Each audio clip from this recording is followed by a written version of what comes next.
श्रीदेवी एक नाम जो बॉलीवुड का माना हुआ चेहरा था, लेकिन जितनी चमक उनके करियर में थी उतनी ही पेचीदगी उनकी पर्सनल लाइफ में।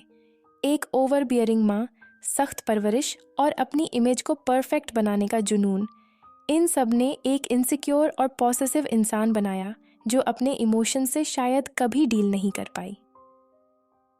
बोनी कपूर के साथ उनका रिलेशनशिप भी एक अजीब इक्वेशन था। एक तरफ लव बॉम्बिंग, दूसरी तरफ जलन और पजेसिवनेस। श्रीदेवी की इनसिक्योरिटीज ने न सिर्फ उनकी लाइफ पर असर डाला बल्कि उनकी बेटियों की परवरिश पर भी। अब सोचो, जाह्नवी कपूर ने कैसे एनवायरनमेंट में ग्रो किया होगा। एक माँ जो अपने लुक्स के लिए ऑब्सेस्ड थी और एक बाप जो उसी ऑब्सेशन का शिकार हुआ था। जाह्नवी के लिए प्यार और एक्सेप्टेंस हमेशा एक कमोडिटी थी, कुछ जो सिर्फ पाया जा सकता है अगर आप परफेक्ट दिखो या बिहेव करो। श्रीदेवी के पास टैलेंट था, पर उन्होंने जाह्नवी को क्या दिया? एक परफेक्ट इमेज बनाने का प्रेशर और एक transactional view of relationships. Nepotism के नाम पर जितनी अपॉर्चुनिटीज मिली उतना ही ज्यादा प्रेशर बढ़ता गया। लेकिन असली बात यह है कि क्या ये अपॉर्चुनिटीज टैलेंट के साथ जस्टिफाई होती है?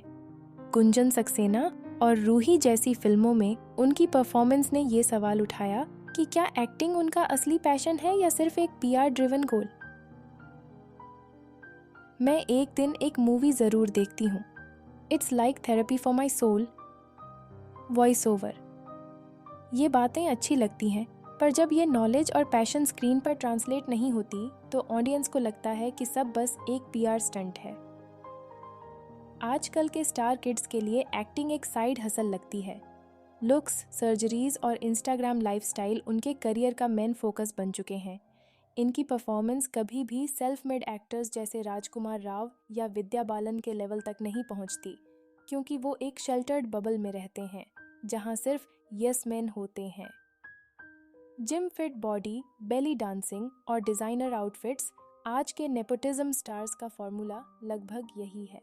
लेकिन जब बात रियल एक्टिंग की होती है तो वही सतहीपन स्क्रीन पर दिखता है। जाह्नवी का हाइपर एक्टिव पीआर उनकी सबसे बड़ी स्ट्रेंथ भी है और वीकनेस भी। हर छोटी चीज को हाइप बनाना, इंटरव्यूज को कोच करना और इंस्टाग्राम परफेक्ट पर्सोना मेंटेन करना, ये सब उनकी रियल पर्सनालिटी से कनेक्ट करने का चांस खत्म कर देता है। सवाल ये है, क्या जाह्नवी कपूर ग्रो करेंगी?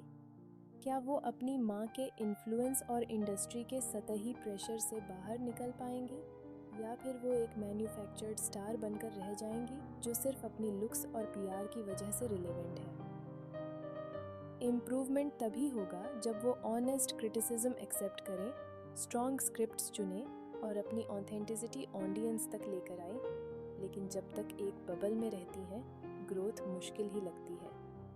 जाह्नवी कपूर की तेलुगु और तमिल डायलॉग्स वाली वीडियोस देखी क्या? पूरा इंटरनेट छुपा दे दिया। जाह्नवी एक दो लाइन तेलुगु या तमिल बोलती है और पब्लिक वाह वाह, जानू पापा स्टिकिंग टू हर रूट्स, घर वापसी मोमेंट बोलते नहीं थकती।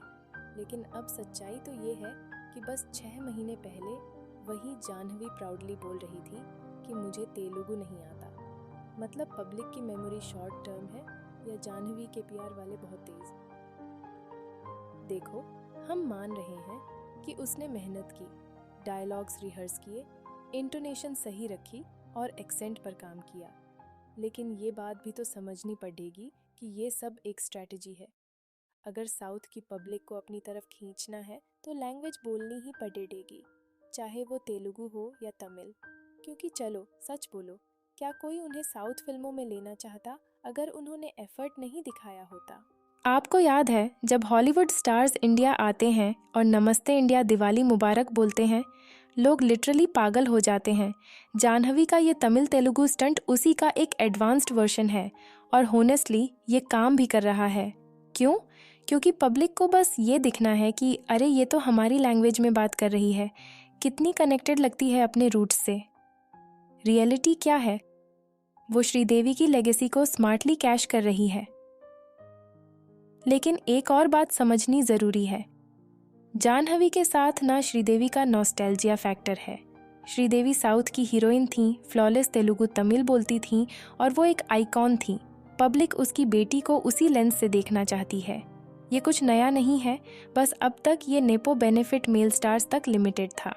जाह्नवी वो पहली फीमेल नेपो किड है जो इस चीज़ का फ़ायदा उठा रही है, चाहे वो डिज़र्व करे या ना करे। अब एक्टिंग की बात करें तो होनेस्टली जाह्नवी की ऑन स्क्रीन परफॉर्मेंसेस अब तक ज़्यादा इम्पैक्ट नहीं कर पाई। गुंजन सक्सेना और रूही देखी है, ठंडा लगता है। ऑफ स्क्रीन तो वो आर्टिकुलेट लगती है, मूवी नॉलेज फ्लॉन्ट करती है, एक इंटेलेक्चुअल वाइब देती है, लेकिन वो बात स्क्रीन पर ट्रांसलेट नहीं होती। और एक बात तो मानो, बॉलीवुड के नए नेपोटिज्म स्टार्स का पूरा एक पैटर्न है। जिम, सर्जरीज, लहंगा लुक्स और PR अप्रूव्ड पर्सनैलिटी। जाह्नवी, खुशी, शनाया, सबकी ब्रांडिंग एकदम कार्दाशियन स्टाइल है। लेकिन करियर का असली टेस्ट ये होगा कि एक्टिंग में वो असली मेहनत करती है या नहीं। बिना पापा के पैसों और श्रीदेवी के नाम के वो बॉलीवुड में कितने दिन टिकती है, वो देखना अब मज़ेदार होगा। ये सिर्फ जाह्नवी कपूर की कहानी नहीं है, ये बॉलीवुड के नेपोटिज्म ड्रिवन कल्चर का असर है, जिसमें पैशन और टैलेंट सेकेंडरी बन चुका है और अपीयरेंस और प्रिविलेज फर्स्ट। जब तक ऑडियंस रियल टैलेंट को सपोर्ट नहीं करेगी, ये साइकिल चलता रहेगा। जो एक्टिंग का सफ़र टैलेंट और हार्ड वर्क से शुरू होना चाहिए था, वो प्रिविलेज और प्रेशर के बोझ के साथ शुरू हुआ। अब देखना ये है कि जाह्नवी कपूर अपनी माँ की लेगेसी के नीचे दबती है या अपनी पहचान खुद बनाती है।